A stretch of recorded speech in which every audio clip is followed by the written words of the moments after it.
The Philippines is a wealthy sovereign country not only in natural resources but also in history, culture, language, and literature. Even before the Philippines was colonized, it was already brimming with rich tradition of oral literature.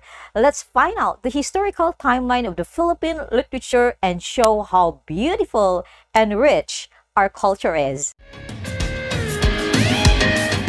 Good day, dear learners. This is your teacher Renette, and to all my subscribers all over the world, I want you to know that I am a Filipino and I'm proud to showcase the diverse background of our Philippine literature. To my senior high school learners, in this lesson, you will learn about some of the literary works of the Philippines produced by the early Filipinos. The Philippine literature is divided into several periods of history from the time the country was not yet explored by Western colonizers up to the colonization periods of the Spanish, American, and Japanese, as well as the post-war era and the contemporary period. To understand the literature of the Philippines, you must be aware of the country's history, culture, society, and the psyche. But let's define first the meaning of literature. What is literature? Literature comes from the Latin word literatura, which means writing formed with letters. However, literature is not only enclosed in that meaning. Literature is anything and everything that reproduces life experiences. It collects, organizes, and sums up the entire of humanity, occasionally adding more color to it. When other people read literature, they are not just being told stories, they are being shown events, conflicts, and perspectives as it being physically present in the literature itself. Some loosely interpret literature as any printed matter written within a book.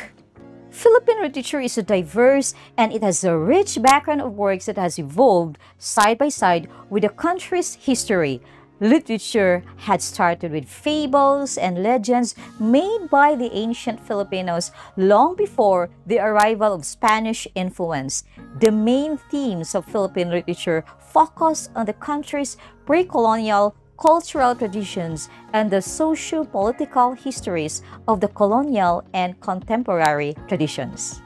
Let's dive into the different periods of the Philippine literature, but this is just the part 1 of our video and we will focus only on the pre-colonial and colonial periods. Let's proceed to the pre-colonial period. What are the highlights of the pre-colonial period? The evolution of Philippine literature depended on the influence of colonization and the spirit of the age. Indigenous Philippine literature was based on traditions and customs of a particular area of the country. The Philippines is an archipelago country consisting several islands, 7,107 islands to be exact. And each of these islands has its specifications of cultures and traditions, bearing different set of native literature. Ancient literatures were written on the perishable materials like dried leaves, bamboo cylinder, and bark of the trees. And the literatures were handed down to us through the word of mouth. The sources are usually the local native town folk, and these are the forms of our literature. We have oral literature, and under oral literature is riddle. Riddles, these are statements that contain superficial words but they function figuratively and as metaphors and are in the form of questions. These are questions that demand deeper answers, and it deals with everyday life. It usually has mundane things as answers. Do you like riddles? We have proverbs. We have folk songs such as lullabies, drinking songs, and love songs, the songs of death, religious songs, and we also have folk tales. Under folk tales, we have myths, legends, fables, epics. What's your favorite riddle? What's your favorite proverb? What is your favorite fable? Your favorite legend story? Let's proceed to the Spanish period. While it is true that Spain subjugated the Philippines for more mundane reasons, this former European power contributed much in the shaping and recording of our literature. When the Spaniards came, there was an immediate shift on the focus of literature. It became centered on the Christian faith, and the stories about natural phenomena suddenly became all about the lives of saints and other religious hymns. Slowly, the Philippine literature started to emulate the traditional Spanish ways of themes and forms in writing, including the repetitive plots and obvious shadowy characters. Despite these changes, Filipinos still found a way to make Spanish literature their own, as shown through these common kinds of literature. And we have here corrido. We also have pasión, cenáculo, moro-moro or comedia di capa y espada. This is a blood and thunder melodrama. Carillo. We also have tibag, duplo or karagatan. Zarzuela is probably one of the most famous forms of entertainment back in the Spanish era. And a zarzuela follows a certain plot which shows either a satirical look at the society or a begrudged life.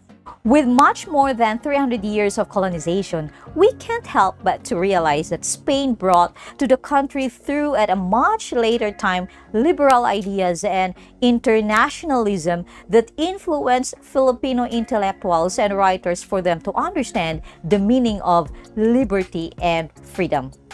There was a big change blue in the 19th century as Filipino intellectuals educated in Europe called Ilustrados began to write about the downside of colonization. Some of the well-known writers were Jose Rizal and others, which led to the formation of propaganda movement where prose words such as the political essays and Rizal's two political novels helped usher in the Philippine Revolution, resulting in the downfall of the Spanish regime, and at the same time planted the seeds of a national consciousness among Filipinos. Propaganda literature, these were in the forms of satires, editorials, and news articles that aimed to attack the Spanish rule.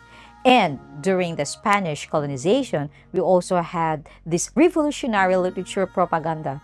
These are some examples of their works of Graciana Lopez Jaina and Marcelo H. del Pilar, and also the works of Jose Rizal. There was also the reformist movement on Rizal's novels in 1863 to 1897. When we say revolutionary literature, these are exposes that sparked revolution and resistance in the hearts of the Filipinos, and these were examples of literary works. The colonization of Spain did not deter Philippine literature from flourishing. Instead, Philippine literature became richer and more intricate. The writings from our writers, whether pre-colonial or colonial, are to be cherished, for they show the ever-revolving lives of the Filipinos and the extensive, colorful history of the country. They can be used by future generations as sources of wisdom and knowledge. Indeed, mapping the Philippine literary landscape of the past can help young Filipinos like you to live your life meaningfully and determine what you want for yourself and the country in the future.